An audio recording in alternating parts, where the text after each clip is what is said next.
Hey, welcome back to Nick Lenz's Comic Corner Classics as Non-Classic. This is episode number 1031 and Doubleshot number, I believe it is 954.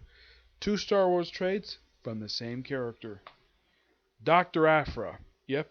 I have here volumes 4 and 5 of her trade series. Let's first start with volume 4, the Catastrophic Con. This collects issues 20 to 25 of the Dr. Aphra series. Yes, with issue 20, Cy Spurrier is basically doing this book solo. Despite the fact, yes, Kieran Gillian did start doing the writing for the series issue 1. He brought Cy and Spurrier, probably because he was going to be doing the Star Wars title, and he needed to basically have someone to take over the book, each film he could trust to take the book forward. Which, okay, he did. This episode has Dr. Aphra basically kind of like in a very weird prison where she's allowed to carry a gun. She's basically kind of like a prisoner for hire in a way, and her girlfriend is in the storyline too, along with Saina. Yes, the woman who claimed to be, believe it or not, Han Solo's wife. Yeah, it turns out it was actually a fake marriage. Yep. Also, in case you're wondering, now in the storyline, she referred to Cena as her ex. In case you're wondering when the heck was this revealed when these two actually dated, this was revealed in the Screaming Citadel storyline. Yeah, that's when it was revealed. Here, she basically is working in a prison, and she's also got a bomb on her. Basically, she's kind of like this is kind of like a Star Wars version of the Suicide Squad. Basically, she's got a bomb in her neck. Okay, and then basically the leader of one of the leaders of the rebellion, Hera, from the Star Wars Rebels series. Yes, Hera. Who would suspect that she become a recurring character in this title? Yes. In case you're wondering how the heck she became a general, watch Star Wars Rebels. I've only watched the first 2 seasons of the show. The last thing I watched for the show was seeing Ahsoka battle Darth Vader, though they did have an awesome battle between Darth Vader and Darth Maul.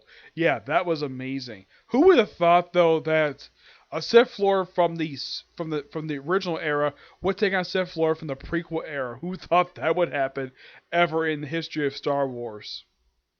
Yep. And of course meets up with Triple Zero again. And it's implied that apparently during the course of these issues that Triple Zero was eliminated. But the whole thing with Triple Zero happens at the end of the storyline. And of course, she meet her and Tavron, her girlfriend, decides by issue 25 she needs to erase her memories. Just to protect her from Vader. So then she's like, no, I'll do it. Okay. Then instead of erase memories of her, she decides to alter her memories where she hates her instead of loving her. And then she ends up in the hands of Vader. Yeah, because apparently Vader was called up. They would like a spore virus. I mean, makes sense to call him up because he's probably the only person you probably can do without basically wasting Empire resources dealing with a virus. Who better? Aphra herself gets away with the scientist, who decides to transfer the bomb in his neck, to Triple Zero. Yep, Triple Zero. And that's pretty much set up for the very next storyline. Yep, I give this book roughly a 9.5 out of 10. Really good. This one, oh my gosh, when I read this again, I'm like, really? I'm surprised Cy Spurrier brought back these two guys. I'm like, wow, who would suspect that these two will be still rolling around after the events of New Hope? Because the only appearance these guys made was in Believe It or Not, aside from New Hope, these two also appeared in Rogue One. I'm getting close to showing them here. I'm trying to find them here. Let's see here. Here they are. You remember the bar scene from New Hope? Remember these guys? Yep. As you can see, yes, that's the alien which Obi-Wan Kenobi cut off his arm with a lightsaber in A New Hope. Yeah, his arm is still like that. I'm surprised Cy Spurrier dug up these guys. Like, this is probably by far the first canon appearance of these two guys since A New Hope. Yes, they did make a brief appearance in the Han Solo movie.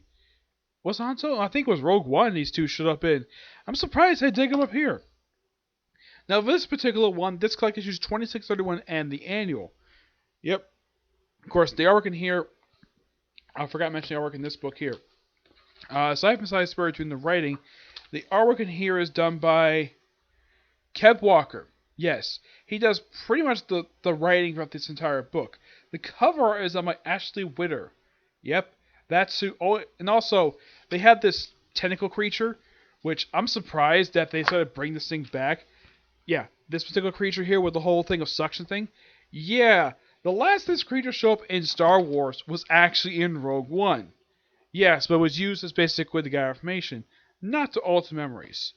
Now, this one's called Worse Among Equals, and no, she does not have a jetpack in here. Though there's a line they have in here about having people who interrogate her to remove her frickin' arm. Yeah, which has the whole electronic tattoo.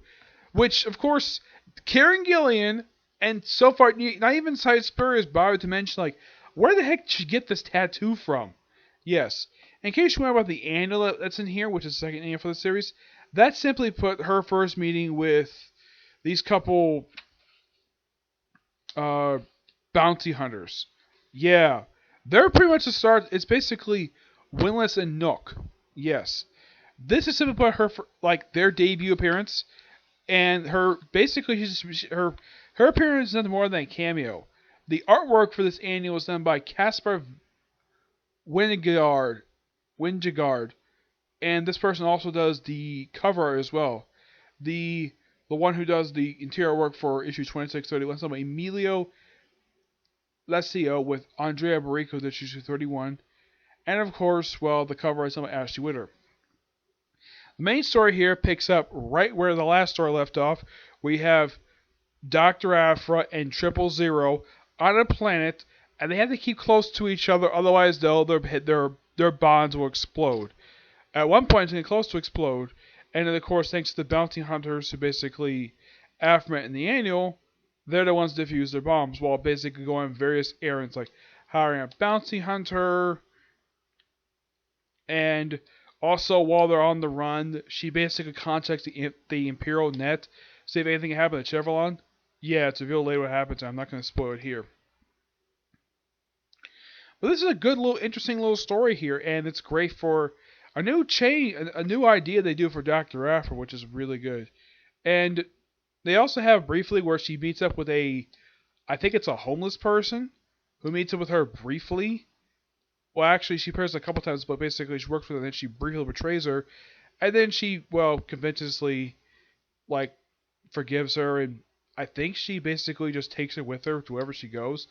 000 gets reunited with BB-1, and it's also mentioned that apparently he was destroyed, and then somehow he's able to be alive.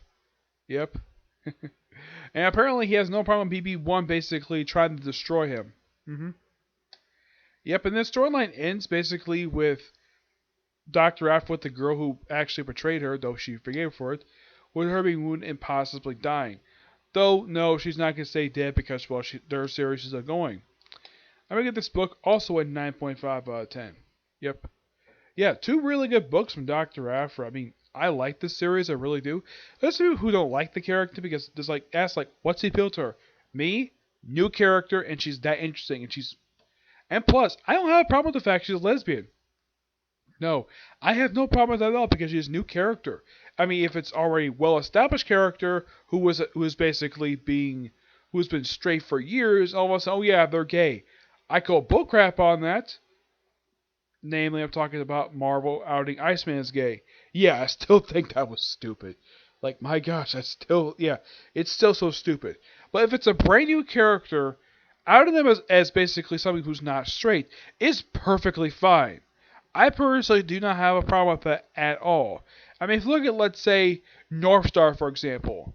You see, one thing I heard about that is that John Byrne really wanted to out him as gay, but apparently at the time he wanted to do it, Jim Shooter said no gays at Marvel. He wasn't outed as gay until the 1990s.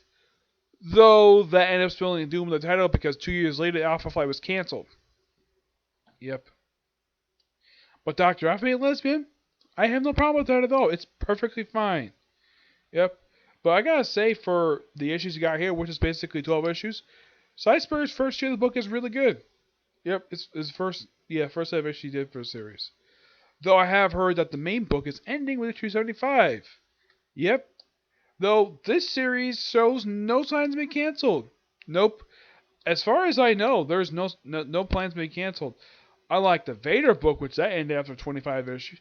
Yeah, I'm still wondering, like, why the heck would they end such a fantastic series? But I'll talk about that in my next review. Okay? So yeah, that's it for this particular review. Stay tuned next for my review newest episode, Dragon Ball Super. Yep. But to see you next review. Bye.